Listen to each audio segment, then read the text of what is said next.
Muito bem, vamos lá, muito bem, começando direito, mais uma segunda-feira, hoje uma segunda-feira fria e cinzenta aqui no Rio de Janeiro, pelo menos por enquanto, o sol ainda não apareceu, são 7 horas e 31 minutos e eu vou recebendo vocês, meu muito bom dia a todas e a todos que estão entrando aqui na nossa live do Começando Direito, para mais esta segunda-feira. Deu uma congeladinha, já voltou? Vamos lá? Muito bom dia, Daniel, muito bom dia, Fran Magalhães, muito bom dia a todas e a todos que estão entrando aqui. Tem um monte de gente entrando aqui. Tomás, Deraldo, quem mais está entrando por aqui? Bárbara, seja bem-vinda, Fabiana, Mariana, e vamos lá, vamos todos entrando aí para falarmos deste tema 1173 do STJ.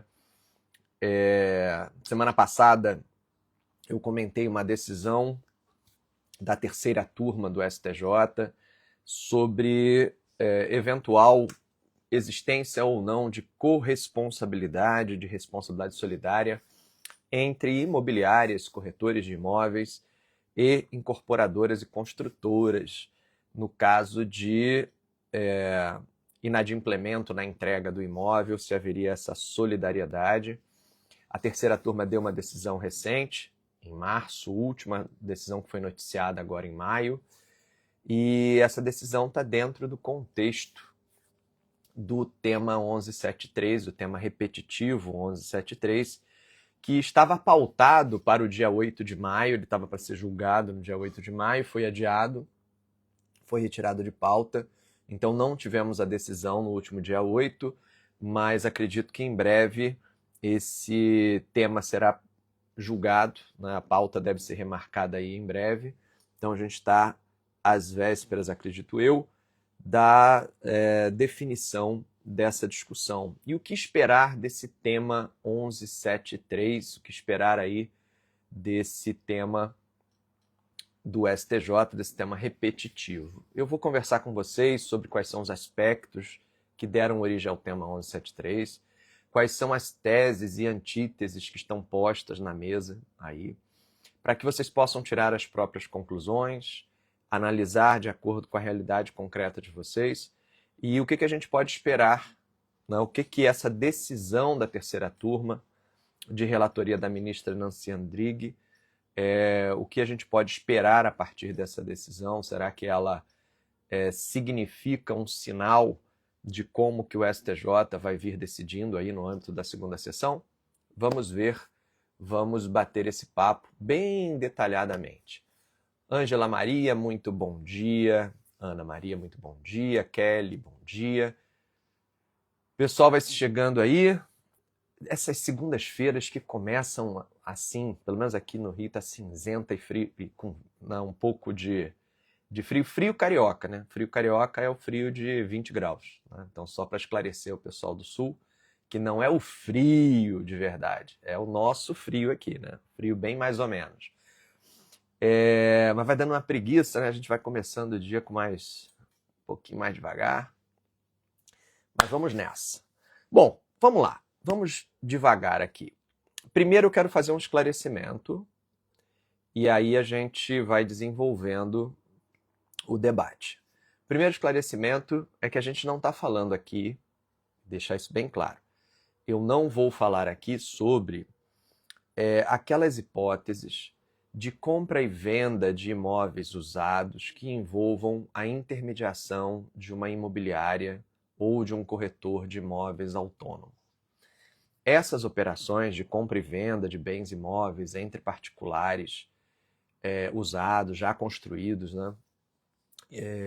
Intermediadas por imobiliárias e corretores, essa tem uma interpretação razoavelmente sólida, estável, em torno do artigo 725 do Código Civil, que cuida do contrato de corretagem. Qual seja, o corretor de imóveis ou a imobiliária que atua na intermediação da venda de imóveis tem uma obrigação relacionada apenas à aproximação das partes, a análise das informações relacionadas ao negócio e a prestação diligente dessas informações.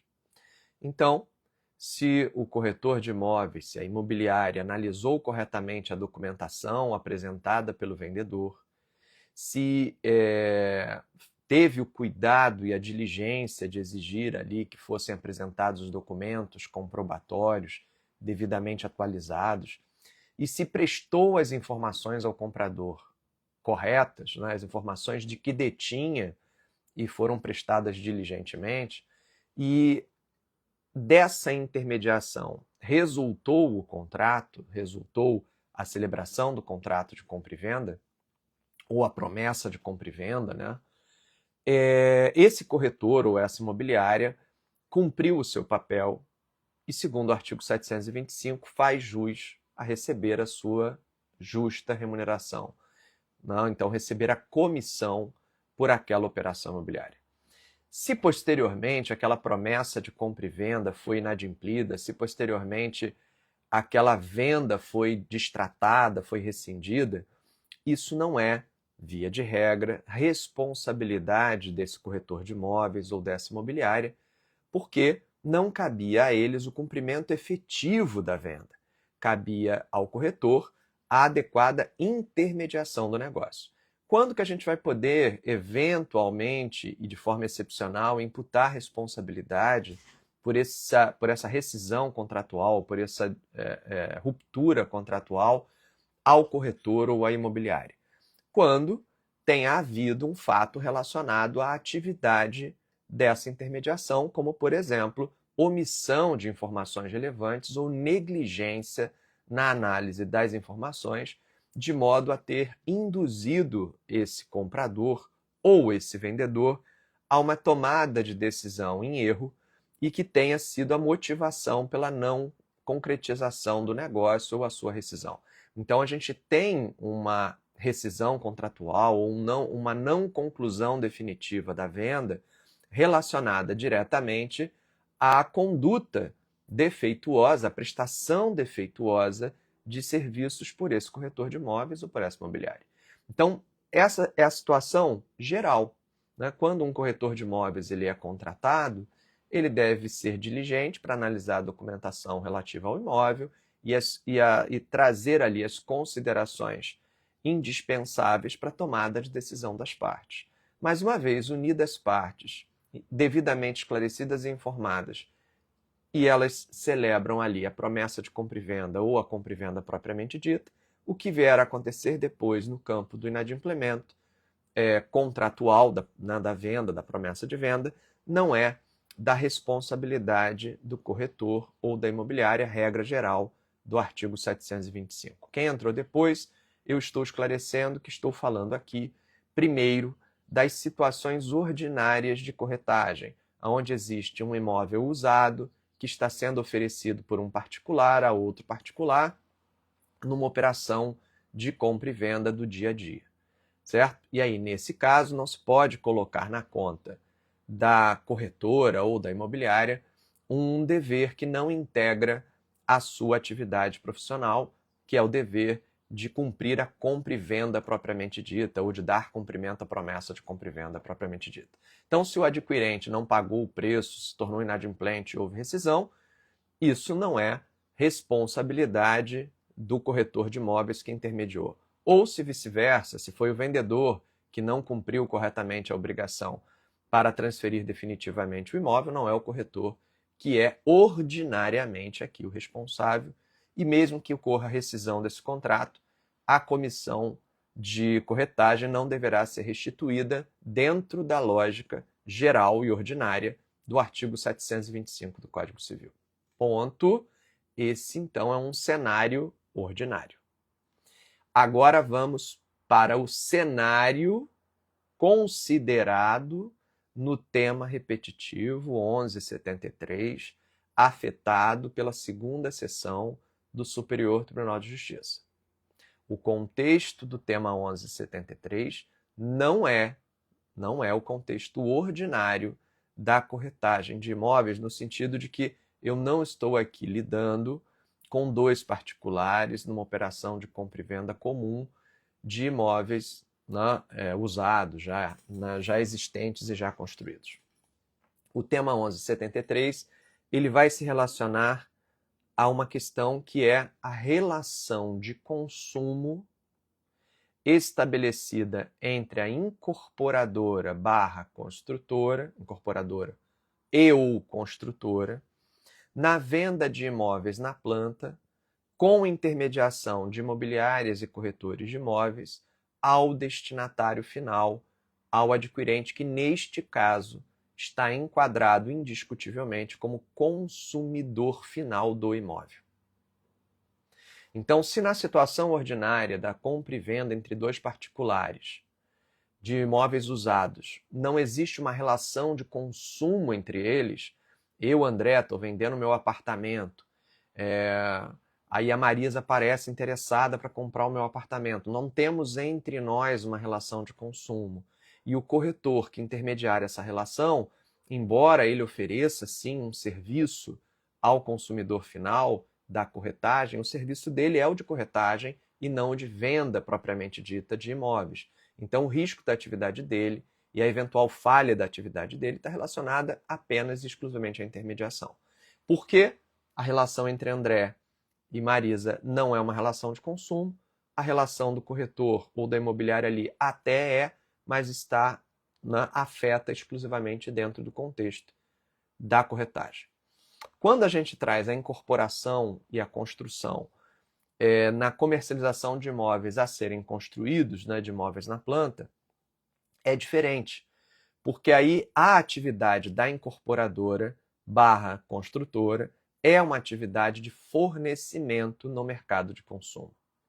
E, portanto, quando o adquirente comparece ao estande de vendas para fechar aquela compra, ele está celebrando um contrato de consumo. Então, já existe na operação maior, que é a de venda, uma relação consumerista. O que nas relações ordinárias entre particulares de imóveis usados, isso não acontece. Na venda de imóveis por incorporação, na construção, existe essa caracterização. Então, quando o adquirente consumidor entra no estande de vendas, ele é atendido por um corretor de imóveis que pode estar ali atuando autonomamente e pode estar ali atuando em nome de uma imobiliária, de uma empresa imobiliária, especializada na intermediação e venda desse tipo de imóveis.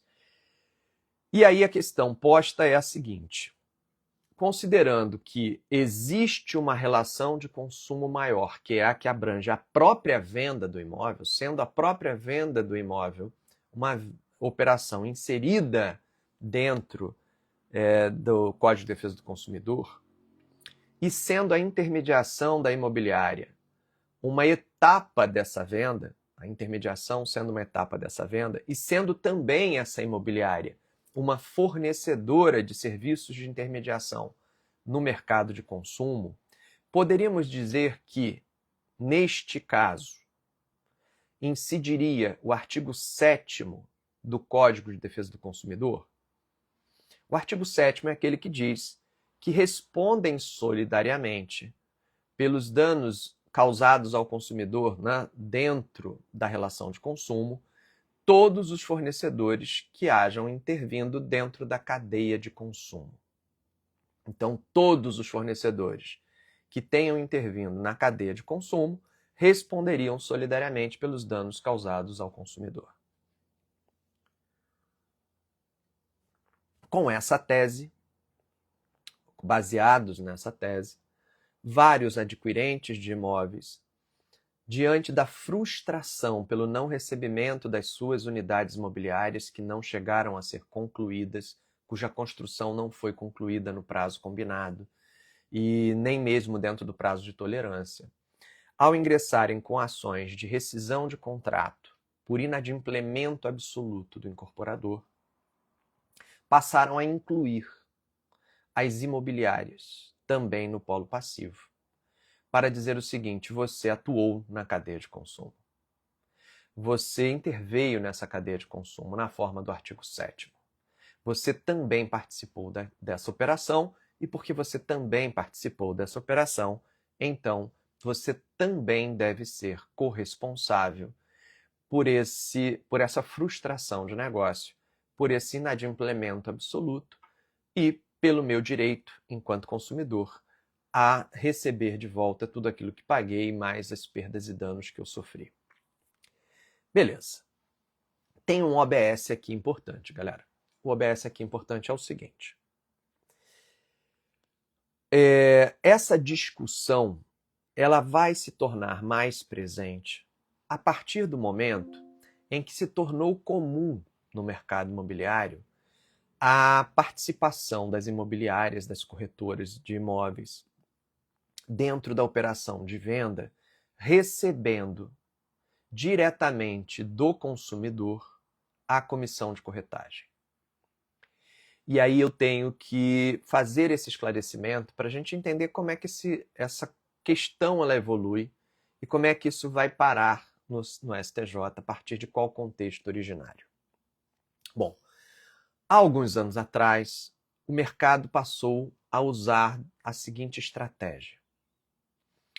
Antes, a incorporadora contratava a imobiliária, a empresa especializada na intermediação e na venda de imóveis, e pagava a essa imobiliária diretamente. Então, se o imóvel custasse R$1 milhão e a comissão de corretagem paga ali fosse, por exemplo, R$50 mil, o consumidor pagava R$1 milhão para o incorporador vendedor e a incorporadora pagava os R$50 mil à empresa especializada na venda dos imóveis, aquela imobiliária que havia atuado naquela intermediação. Então, ela, incorporadora, que havia contratado a empresa especializada na venda e ela pagava a essa empresa. Então, o consumidor pagava para a incorporadora o preço, R$1 milhão, e a incorporadora depois pagava a essa imobiliária os R$50 mil. Acontece que isso gerava, dependendo do regime tributário do empreendimento imobiliário, isso gerava uma situação de tributar duas vezes a mesma operação. De certa maneira, sim. Por quê? Porque o preço pago de R$1 milhão cheio ao incorporador levava o incorporador, então, a tributar sobre R$1 milhão. Então, aquele R$1 milhão era ali tributado, né? Considerando ali os tributos relacionados, né? Imposto de renda, contribuição social sobre o lucro líquido, PIS, COFINS, etc. Então, aquele incorporador pagou sobre R$1 milhão e depois, ao pagar os R$50 mil para a corretora, para a imobiliária intermediadora, a imobiliária vai pagar esses mesmos tributos sobre aqueles R$50 mil. Então, de certa maneira, esses R$50 mil foram tributados uma primeira vez e vão ser tributados uma segunda. Vale lembrar que nessa época, né, não há que se falar na não cumulatividade. Essa ideia da não cumulatividade que está agora na reforma tributária, que está agora vindo aí com a questão do IBS e da CBS, não era, né, a lógica da tributação no sistema anterior e no sistema que ainda hoje é vigente, né? Então, o que o mercado, né, começou a fazer de alguns anos para cá?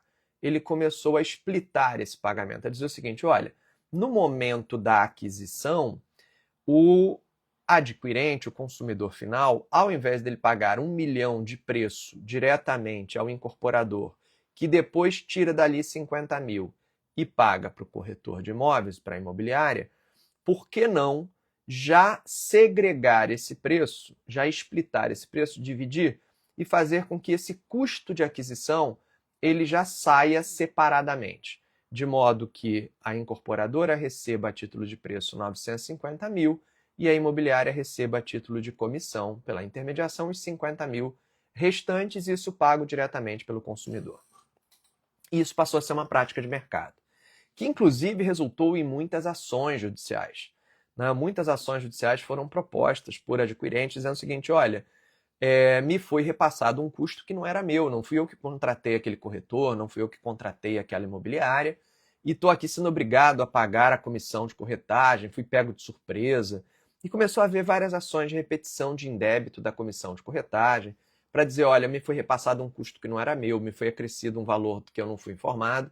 E o STJ, depois de muitas demandas, firmou o entendimento, também em tema repetitivo, dizendo não, desde que tenha sido claramente informado na oferta de que o custo total efetivo da operação seria 1 milhão, a forma como isso vai ser explitado, se 950 mil para incorporadora e 50 mil para imobiliária, isso não feriria a oferta e não caracterizaria obrigação ilegal ou abusiva. Então, não caberia repetição de indébito nesses casos. Se, por outro lado, o consumidor foi atraído por uma oferta de 950 mil, chegou lá e foi dito a ele que ele só poderia comprar se ele pagasse mais 50 mil de comissão de corretagem, aí sim haveria abusividade e o direito à repetição de indébito. Moral da história é que o mercado disse, bom, então agora está acomodado, é lícito eu ofertar por 1 milhão e na hora de pagar, explitar esse pagamento, dividir esse pagamento, parte vai para a corretora, parte vai para a incorporadora. E assim o mercado tem caminhado. Só que isso trouxe um efeito colateral de discussão. O efeito colateral é o seguinte, se há o inadimplemento na promessa de compra e venda, e essa promessa de compra e venda é rescindida, inadimplemento esse que decorre da não construção, da não conclusão ou da não entrega dentro do prazo convencionado, esse adquirente prejudicado, né, no seu interesse e que quer rescindir esse contrato, ele tem direito a receber tudo aquilo que ele gastou de volta. O custo total efetivo da operação deve ser a ele ressarcido, afinal de contas, o inadimplemento foi causado pelo vendedor e não por ele, consumidor. E aí começou uma outra discussão, que era a seguinte, bom, mas e a comissão de corretagem? O incorporador começou a dizer, não, tudo bem que possa haver rescisão do contrato e eu ter que devolver os valores, mas eu não posso devolver a comissão de corretagem porque não fui eu que recebi. Então eu sou parte ilegítima para ter que devolver o valor da comissão de corretagem, e isso tem que ser com a imobiliária. A imobiliária, por sua vez, dizendo o seguinte, não, mas a minha parte é intermediação, é unir as duas partes do contrato, adquirente e vendedor, e eu cumpri a minha parte corretamente. Se depois o vendedor não cumpriu o contrato, né, de compra e venda, esse inadimplemento deve ser responsabilidade exclusiva dele. Eu sou só intermediador e a minha parte eu fiz, portanto a minha comissão de corretagem ela deve ser mantida, preservada, artigo 725 do Código Civil. E aí começou a gerar todo esse debate. E muitos consumidores, então, passaram a fazer o seguinte, beleza, ok, você está dizendo que um é de um, que é responsabilidade, né, um diz que é do outro, cria-se essa confusão, então beleza. Vamos pegar aqui o artigo 7º do Código de Defesa do Consumidor, já que, indiscutivelmente, tudo aqui é uma grande relação de consumo, a relação de consumo da venda do imóvel e a relação de consumo da intermediação está dentro dessa operação, é uma etapa dessa operação, então eu vou colocar todo mundo no polo passivo. Eu vou colocar o incorporador no polo passivo, eu vou colocar a imobiliária no polo passivo e vou dizer o seguinte, olha, houve inadimplemento, eu sou consumidor destinatário final, houve inadimplemento, me causou prejuízo, eu estou aqui pleiteando legitimamente a rescisão do contrato e o ressarcimento integralmente dos meus danos e todos os fornecedores que houverem atuado nessa cadeia de consumo devem ser tidos como solidariamente responsáveis, portanto, se virem aí entre vocês, resolvam aí entre vocês quem vai me pagar o quê, mas o fato é que eu devo ser integralmente ressarcido, eu consumidor, e vocês devem ser condenados solidariamente a fazer esse ressarcimento. E aí começamos a ter decisões judiciais considerando a aplicação desse artigo 7º do CDC e considerando então essa solidariedade e determinando, né, a condenação não apenas da incorporadora, mas também da imobiliária intermediadora a indenizar esse consumidor pela frustração do contrato, pelo inadimplemento contratual, tendo em vista que todas teriam atuado dentro da cadeia de consumo. Tudo bem até aqui? Deu para compreender como é que a gente chega no problema do tema 1173? Me digam aí. Está compreendido o contexto? Né? Então a gente tem uma questão que vinha se desenvolvendo de um jeito, aí você tem uma manobra de mercado, essa manobra de mercado com foco muito mais em tributário do que qualquer outra coisa, atrai uma situação especial, que é o consumidor pagando diretamente a imobiliária, porque antes, como não era o consumidor quem pagava a imobiliária, ele pagava o preço de 1 milhão e ia pedir de volta o preço de 1 milhão, estava resolvido. Quando a imobiliária passa a receber diretamente dele, é que essa discussão surge e coloca, né, em pauta se haveria ou não, então, essa solidariedade entre esses dois fornecedores, e aqui não há dúvida de que os dois são fornecedores que atuaram nessa operação imobiliária. Beleza? Então, maravilha, Deraldo. Então tá claro até aqui, né? Vai me confirmando aí, pessoal, se tá até aqui, porque se a gente não compreende o contexto como a gente chegou no tema 1173, ele parece uma grande maluquice. Mas se eu entendo o contexto, aí eu entendo que existe uma lógica no debate. Não estou dizendo que a conclusão deva ser X ou Y nesse momento, mas que a gente tem uma lógica para que esse debate exista, né? Por que esse debate vai, então, acontecer? Some-se a isso. Então, vamos somar tudo isso à súmula 543 do STJ. A súmula 543, que é uma súmula que é anterior à lei dos distratos, mas que ela é importante para o nosso debate, porque a súmula 543 do STJ, ela vai deixar claro o seguinte: quando você tem uma rescisão de contrato, o famoso distrato imobiliário, quando você tem uma rescisão de contrato, eu preciso entender, né, na compra e venda de imóveis em construção, na compra e venda de imóveis na planta, eu preciso entender quem deu causa. Se quem deu causa foi o consumidor adquirente ou se quem deu causa foi o fornecedor. E a súmula 543 do STJ trata disso. Ele diz, ó, se quem deu causa foi o consumidor adquirente, ele, é claro, vai ter responsabilidade por estar quebrando o contrato.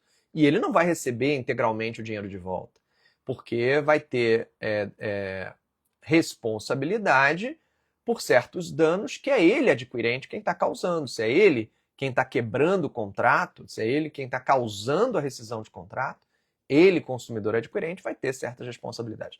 E nesse caso, é claro que ele não vai receber de volta a comissão de corretagem que ele pagou. Então, se ele, consumidor adquirente, deu causa à rescisão do contrato, ele não vai ter de volta a comissão, afinal de contas, a imobiliária atuou corretamente. A imobiliária fez a intermediação e foi o próprio consumidor, culpa exclusiva do consumidor, que a ruptura contratual está acontecendo. Mas se, por outro lado, o inadimplemento é do incorporador, a causa da rescisão de contrato vem do fornecedor, o consumidor tem direito a ser integralmente ressarcido, inclusive pelas comissões de corretagem que pagou. Isso está no contexto da súmula 543. O que a súmula 543 não disse é se haveria solidariedade entre a imobiliária e a incorporadora. Disse apenas que caberia ao consumidor adquirente ser integralmente ressarcido de todas as despesas que teve com o contrato, e isso é lógico, né? Se você está dando causa à rescisão do nosso contrato, você tem que me indenizar integralmente pelo que os prejuízos que eu tive em função dessa contratação. E se eu tive que pagar, né, corretor de imóveis, tive que pagar a comissão ao corretor, eu tenho que ser ressarcido disso. Afinal de contas, quem deu causa, né, foi você. Então, nesse ponto, a súmula 543 estabelece. A questão é a solidariedade ou não dessa imobiliária. Beleza? Ok. Prosseguindo. Se, né, eu adquirente consumidor, entro com a ação exclusivamente contra a incorporadora construtora e digo o seguinte, olha, você deu causa à rescisão de contrato, você inadimpliu com a sua obrigação de entrega do imóvel dentro do prazo convencionado e eu quero, então, por conta dessa rescisão, ser integralmente indenizado, ressarcido. Cabe aqui a condenação da incorporadora / construtora a, além de restituir tudo que ela recebeu a título de preço, também ressarcir o que o consumidor gastou a título de comissão de corretagem? E a resposta é sim.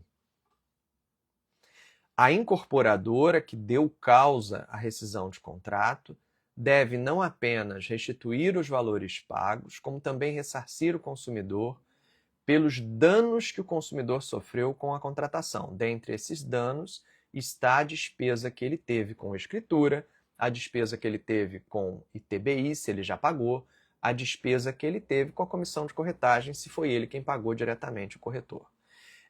Isso está dentro do contexto dos danos causados em função da quebra de contrato. Tudo aquilo que eu dispendi pela contratação me deve ser integralmente ressarcido. Isso está na lógica do artigo 475. Não apenas restituir os valores que eu paguei diretamente ao incorporador, mas também os outros danos, inclusive morais, decorrentes dessa quebra de contrato. Então vamos deixar claro que a responsabilidade do incorporador não é o que está sendo aqui discutido. O tema 1173, ele não está, a priori, negando a responsabilidade do incorporador construtor. Essa responsabilidade, ela existe e ela está consolidada tanto na lógica da súmula 543 do STJ, como dentro da lógica da lei dos distratos, a responsabilidade do incorporador que deu causa de indenizar, de ressarcir os danos sofridos pelo adquirente em função da quebra de contrato. A questão aqui é outra. Se a própria imobiliária, por ter atuado na intermediação daquela relação de consumo, por ter atuado dentro do estande de vendas, por ter sido um parceiro comercial do incorporador na oferta desse produto, se ela também teria a sua própria parcela de responsabilidade. Se essa imobiliária pode ser corresponsável por esse inadimplemento contratual, resolvendo-se depois internamente com o incorporador. Gente, isso é especialmente relevante quando a gente se depara com incorporadores que estão falidos ou que estão em processo de recuperação judicial e, portanto, sendo muito difícil para o adquirente receber o dinheiro de volta diretamente do incorporador. Seja o preço que ele pagou, seja os danos morais que ele sofreu, seja a comissão de corretagem. E aí, a inclusão dessa empresa imobiliária no polo passivo, dessa relação como corresponsável solidária, significaria, muitas vezes, ter alguém solvente que poderá indenizar esse consumidor, já que o próprio incorporador pode estar numa situação de insolvência. E aí você teria essa imobiliária solvente pagando essa indenização, se subrogando nos direitos do consumidor para haver da incorporadora falida ou em estado de recuperação o ressarcimento do que foi pago, o reembolso do que foi pago. E aí, claro, o problema sairia dos ombros do consumidor e passaria para os ombros da imobiliária. Até que ponto nós conseguiríamos ter aí estabelecida essa cadeia ampla de solidariedade? Esse é o ponto do tema 1173. Está lá para ser julgado. Só para contextualizar o tema 1173, o tema 1173 ele é um tema afetado em 2022, então, para justamente apurar o seguinte, o tema 1173 diz o seguinte: definir os limites da responsabilidade do corretor de imóveis ou da sociedade intermediadora da compra e venda por danos causados ao consumidor. Então tem que estar dentro de uma relação de consumo, a própria venda sendo uma relação de consumo, em razão do descumprimento pela incorporadora construtora da obrigação relativa à entrega do empreendimento imobiliário prevista no contrato de promessa de compra e venda. Esse é o tema 1173. E o caso é um caso que havia sido julgado no Rio de Janeiro, a partir do Tribunal de Justiça do Rio de Janeiro, onde se definiu que haveria essa solidariedade. O juiz de primeiro grau não deu a solidariedade, o juiz de primeiro grau condenou apenas a incorporadora, afastando a legitimidade da corretora, da imobiliária. Em sede de apelação, o Tribunal de Justiça manteve os dois no polo passivo e condenou solidariamente os dois a indenizarem o consumidor. O recurso especial foi interposto e, em decisão monocrática, o ministro Raul Araújo manteve a decisão do Tribunal de Justiça do Rio de Janeiro, mantendo a condenação solidária da incorporadora e da imobiliária, nesse caso a Brasil Brokers. Isso foi julgado em 2020, monocraticamente. A Brasil Brokers, então, apresentou agravo interno, pedindo para que fosse recebido o recurso especial para o colegiado, que aquele agravo interno fosse provido para ser convertido em julgamento colegiado do recurso especial. Em 2022, o ministro Raul Araújo entende por acatar o agravo interno e converter aquele feito em recurso especial, a ser julgado pelo colegiado. E aí, no mesmo ano, 2022, é fixado o tema repetitivo. Esse julgamento ele é suspenso para que ele seja julgado pela segunda sessão do STJ, não mais aí pela turma, pela segunda sessão, para que o julgamento tivesse, então, o efeito vinculante, vinculando todos os tribunais brasileiros àquela decisão. Ponto importante aqui.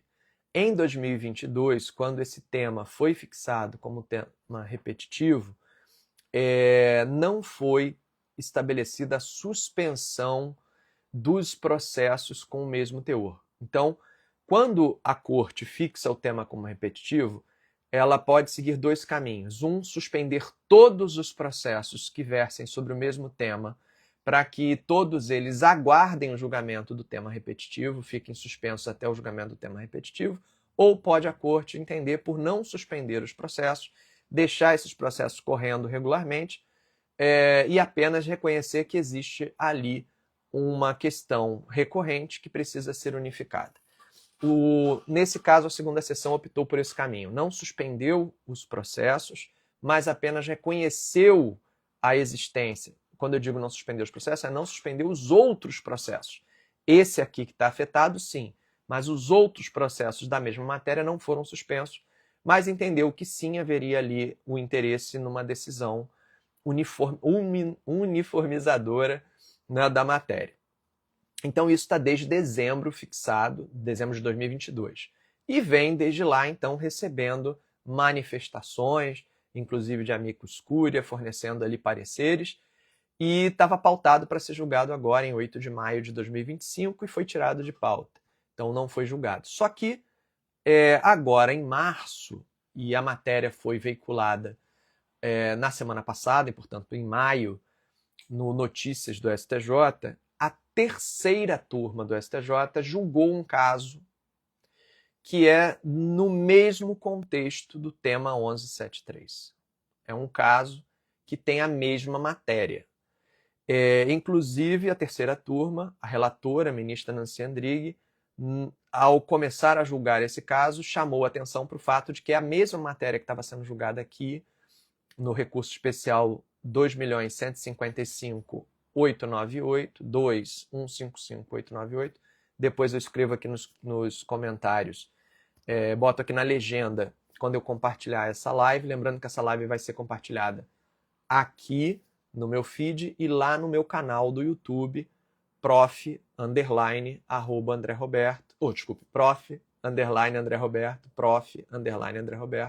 lá no meu canal do YouTube, essa live vai ficar lá também. Então a terceira turma, ao julgar o caso, disse, olha, aqui é o mesmo caso do tema repetitivo 1173, mas como lá não foi suspenso, não foi aplicada a decisão de suspensão de todos os processos semelhantes, eu vou julgar aqui mesmo não tendo ainda havido julgamento lá. E aí a terceira turma vem e julga. E é esse julgado recente que chamou de novo a atenção e acendeu os holofotes sobre o tema 1173. E a ministra Nancy Andrighi, no seu voto vencedor, ela foi seguida pelos seus pares na terceira turma, ela vai dizer duas coisas para mim mais importantes. Ela vai dizer o seguinte, quando o negócio jurídico consumerista envolver relações jurídicas diversas, a responsabilidade dos fornecedores estará limitada à cadeia a que pertencem. Então, a primeira coisa, a primeira premissa que esse julgado traz é de dizer o seguinte: tudo bem, há duas indiscutíveis relações de consumo aqui. A do fornecedor do imóvel, incorporador, construtor, em relação ao adquirente, e a do intermediador dos serviços de corretagem em relação também ao consumidor adquirente. Então, ela considerou que são duas relações jurídicas consumeristas distintas. As duas são de consumo, mas são diferentes. E que, portanto, elas não estariam dentro da mesma cadeia de consumo, estariam em cadeias distintas de consumo. Não estou dizendo que eu concordo com isso, estou dizendo que essa foi uma premissa utilizada pelo STJ nesse julgamento da terceira turma, que está dentro da mesma matéria do tema repetitivo 1173, mas que não é o tema repetitivo 1173. O tema repetitivo 1173 não foi julgado ainda. É apenas a mesma matéria e apenas dá um indicativo de como possivelmente alguns ministros irão votar lá na segunda sessão no tema repetitivo 1173 que está para ser julgado. E aí ela vai prosseguir dizendo o seguinte: de acordo com o artigo 725 do Código Civil, a remuneração é devida ao corretor de imóveis, uma vez que ele tenha conseguido o resultado previsto no contrato de mediação. Então, colocou aqui que a obrigação do corretor, assim como é a regra geral, seria apenas unir as partes, prestando diligentemente a sua intermediação, mas não se responsabilizando pelo cumprimento efetivo da compra e venda. E aí chega a conclusão, a seguinte conclusão, as duas premissas anteriores, vai chegar à seguinte conclusão: na hipótese em que não se verificar qualquer falha na prestação dos serviços de corretagem, nem se constatar o envolvimento da corretora no empreendimento imobiliário, essa parte para mim é importante, nem se constatar o envolvimento da corretora no empreendimento imobiliário, não se mostra viável o reconhecimento da sua responsabilidade solidária em razão da sua inclusão na cadeia de fornecimento. Então, vamos lá, porque isso aqui aponta para mim uma direção possível de por onde venha a percorrer aí a segunda sessão no julgamento 1173.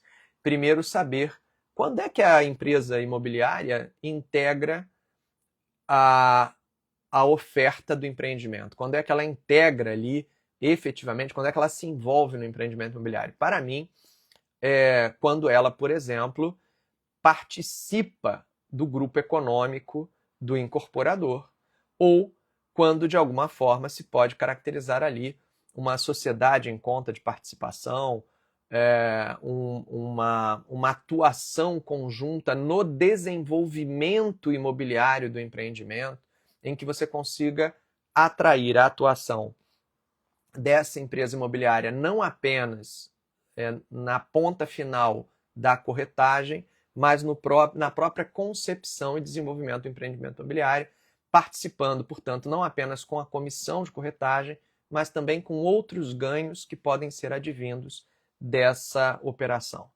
Então, identificar como é que se deu a participação dessa empresa imobiliária no contexto geral do empreendimento vai ser muito importante para garantir ou não a solidariedade dessa imobiliária. Então, uma empresa de desenvolvimento imobiliário que atuou na concepção do projeto, atuou em conjunto com a incorporadora construtora e também intermediou, promoveu as vendas, promoveu toda ali a campanha de vendas, etc. e tal, comandando a equipe de corretores, aí me parece que não haverá maior dúvida sobre essa corresponsabilidade, essa possibilidade de integração dessa imobiliária no polo passivo, solidariamente responsável pelo inadimplemento contratual. É o ônus e o bônus do seu envolvimento profundo no empreendimento. Por outro lado, no caso concreto aqui, a terceira turma considerou que se essa imobiliária ela é chamada a participar apenas na corretagem, ela não se envolveu no desenvolvimento do empreendimento, na promoção, no desenvolvimento e execução desse empreendimento e nos lucros diretos advindos desse empreendimento, se ela se limitou a apenas ser contratada para intermediar as vendas, como qualquer corretor de imóveis, e aí poderia ser até um corretor de imóveis autônomo, que essa responsabilidade ficaria limitada à sua própria atuação, ou seja, as falhas havidas na sua própria atuação, no seu próprio comportamento, naquilo que diz respeito à sua conduta no fornecimento do seu serviço. Isso dentro do contexto do julgamento da terceira turma, né, aí no RESP 2155898. Isso pode ser um sinal de como o tema 1173 pode vir a ser interpretado. Observação: se foi o incorporador quem contratou essa empresa corretora de imóveis, essa imobiliária, para fazer essa venda, para fazer essa etapa final de intermediação, a incorporadora responde pelas falhas da imobiliária. Por quê? Porque aqui é o seguinte: se eu, incorporador, contratei aquele corretor de imóveis para atuar em meu nome, na atração dos consumidores para o fechamento da venda, esse incorporador assume quem está abaixo dele, assume a conduta de quem está abaixo dele. Por quê? Porque esse incorporador vai funcionar como um grande garantidor da operação. O problema é o de baixo para cima. Esse corretor será responsável porque está acima dele, por quem o contratou. Eu, corretor, que fui contratado por essa imobiliária para apenas por essa incorporadora, perdão.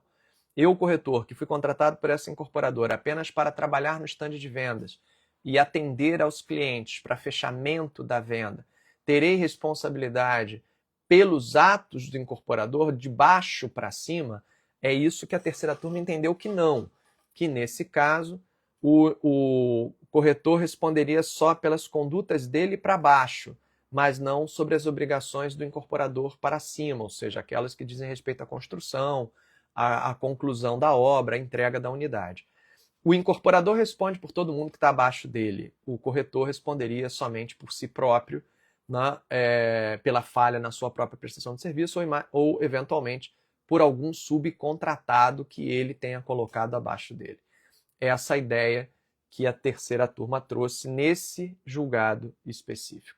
Tá? O tema 1173 tem ali um outro entendimento posto na mesa. São dois entendimentos contrapostos. Esse, que é o mesmo que a terceira turma está defendendo, e o outro, que é o do julgado que deu origem à afetação do tema 1173, que é: se todo mundo atuou ali na relação de consumo, se todo mundo esteve presente e ganhou dinheiro em cima daquele consumidor, então todos são corresponsáveis, artigo 7º, se todo mundo atuou naquela cadeia recebendo do consumidor alguma parte daquele ganho, todos estariam no risco, consequentemente todos seriam solidariamente responsáveis e depois entre eles se faria a repartição de quanto cada um foi efetivamente responsável direto por aquele dano. Então, aquela ideia da culpa concorrente ou da concorrência de responsabilidade. Se eu tenho ali vários fornecedores atuando concorrentemente naquela cadeia de distribuição, todos responderiam solidariamente e depois eles fariam a repartição desses ônus internamente em ação de regresso. Essa lógica que está no artigo 7º do Código de Defesa do Consumidor é que protegeria o consumidor de ter que ficar correndo atrás de cada um separadamente. Assim eu coloco todo mundo no polo passivo, obtenho uma condenação solidária, qualquer um deles me paga e depois entre eles se resolveriam. Essa seria a ideia. Então a gente tem duas ideias contrapostas. Uma coloca todo mundo no polo passivo como solidários via interpretação do artigo 7º do CDC, e a outra diz: não, a gente vai ter que considerar a cadeia, assim. Incorporador, corretor, corretagem, sim, não, o incorporador responde pelos atos falhos do corretor que ele contratou e o corretor responde pela sua própria falha, então aqui há solidariedade. Incorporador, construção, né, e entrega da unidade, o corretor não teria ali atuação nessa fase de construção e entrega, então o corretor não teria corresponsabilidade pela entrega e construção. Nesse caso, portanto, pelos danos decorrentes da não entrega, somente o incorporador teria responsabilidade. O corretor não estaria nesta cadeia, que seria a cadeia de construção e entrega. Estaria apenas na outra, que seria da intermediação e conclusão da venda, no sentido de unir as partes. Então, terceira turma usou aí o artigo 725 do Código Civil e não o artigo 7º do CDC para a resolução da questão.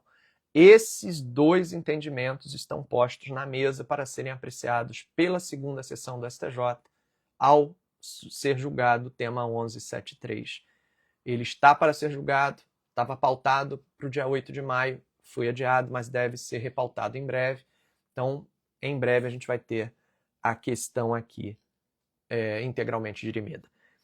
Então, fica aí para consideração de vocês, e aí vocês comentem aí o que vocês acham. Vocês acham que faz mais sentido responsabilizar todo mundo solidariamente, mesmo quando a imobiliária ou o corretor de imóveis não participou do empreendimento em si, mas apenas intermediou a venda, porque, afinal de contas, o consumidor deve ser protegido no máximo possível, na forma do artigo 7º do CDC, ou a interpretação da terceira turma do STJ de separar as condutas e estabelecer a solidariedade apenas com base em cada etapa, né, do fornecimento, apenas em cada ciclo do fornecimento, que faria mais sentido. Né? O que vocês opinam aí?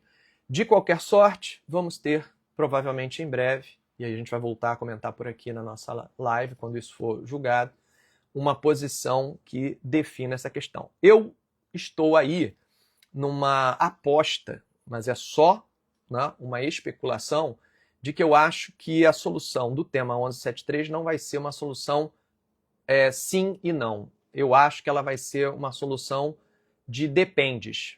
Se tal coisa assim, assim, a solução será tal. Se tal coisa assim, assim, a solução será qual. A minha aposta é que o tema 1173 ele vai trazer hipóteses, vai trazer soluções repetitivas dependendo das hipóteses. Não vai ser só um sim sempre ou um não nunca. Mas isso é só uma impressão, é só uma especulação. Então, aí a Fabiana está dizendo que não acha correto responsabilizar o corretor, né, que apenas atuaram na intermediação da venda e não participaram do desenvolvimento do empreendimento imobiliário, como responsáveis integrais, solidárias, por todos os danos causados aos consumidores. Eu, particularmente, eu acho que há um complicador aqui nessa responsabilização solidária, se eu não tiver elementos de coparticipação no empreendimento, que é a questão do risco-proveito, né?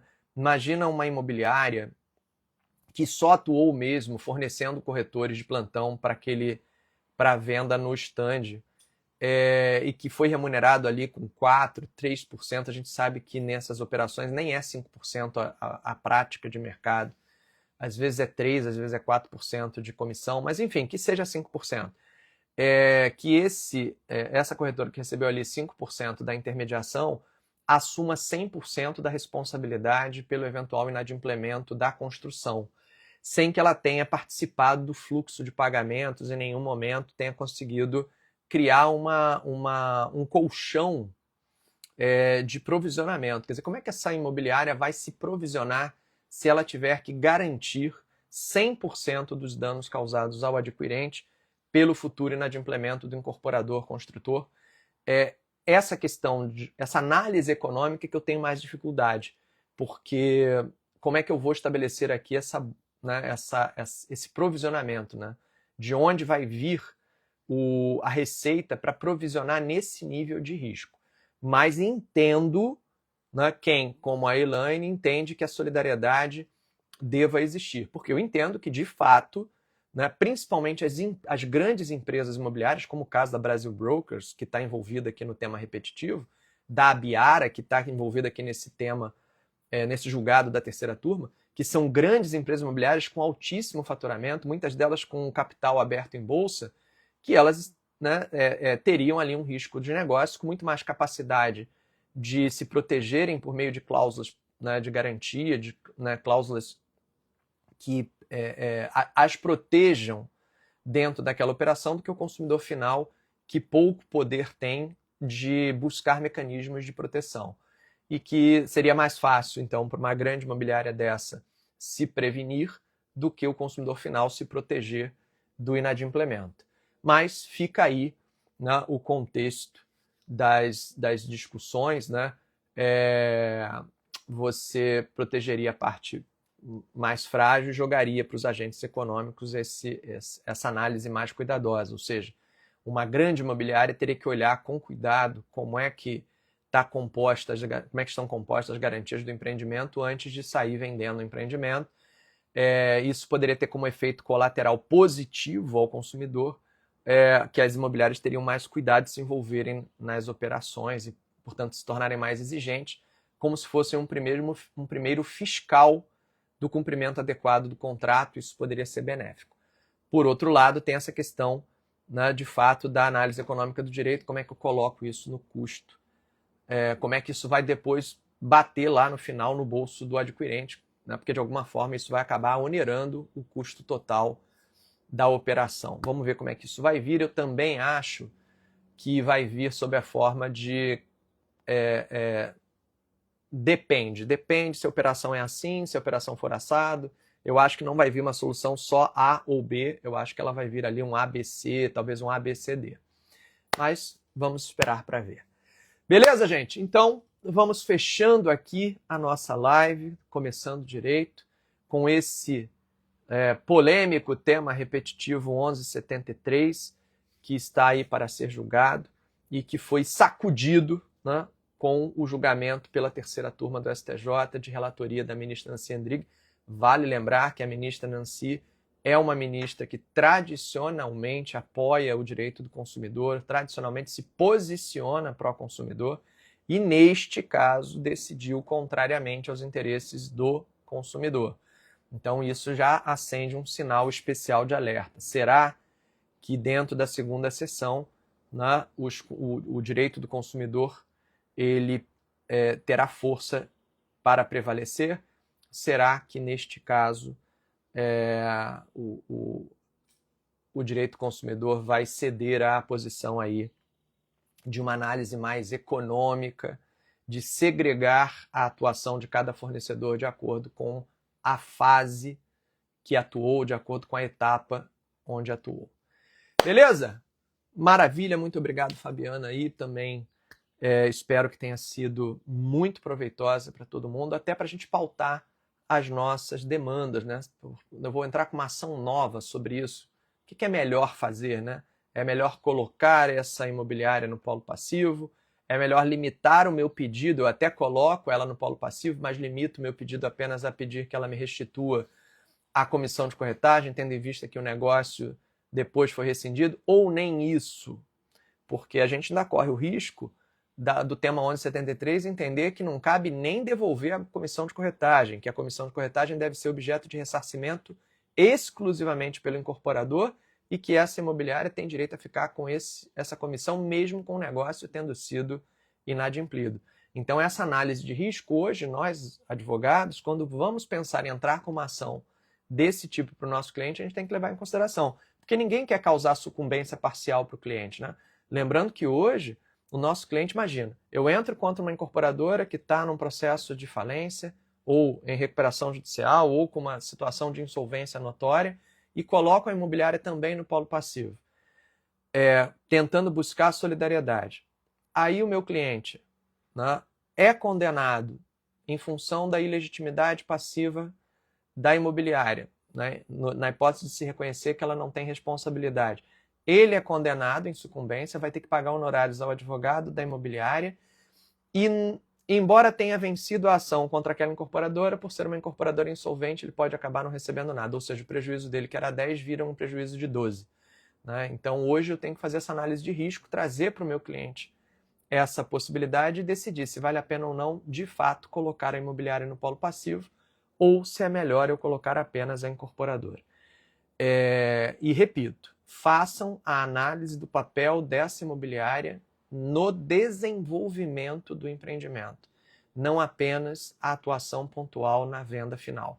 vê se ele integrou o grupo econômico de fato ou de direito, vê se ele tem um papel mais relevante nesse desenvolvimento e, se sim, traga esse histórico para dentro do processo. Isso vai reforçar a possibilidade. E se der para esperar um pouco o julgamento do tema 1173, né, antes de judicializar, antes de distribuir essa ação, pode ser também uma posição de cautela. Tem que olhar aí o prazo prescricional e, claro, desde que esse tema 1173 esteja na pauta, e hoje está, né, na pauta para ser julgado em breve. Né? Ninguém vai ficar, vou ficar aqui esperando 2 anos, 3 anos, 4 anos, porque a gente sabe aí que o STJ não suspendeu a tramitação dos feitos relacionados, o que significa que isso não interrompe nem suspende prescrição, então tem que preservar o prazo do meu cliente. Beleza, gente? Uma boa semana para todo mundo. Nos vemos quarta-feira na live do consultoria.com. Beijo e até lá!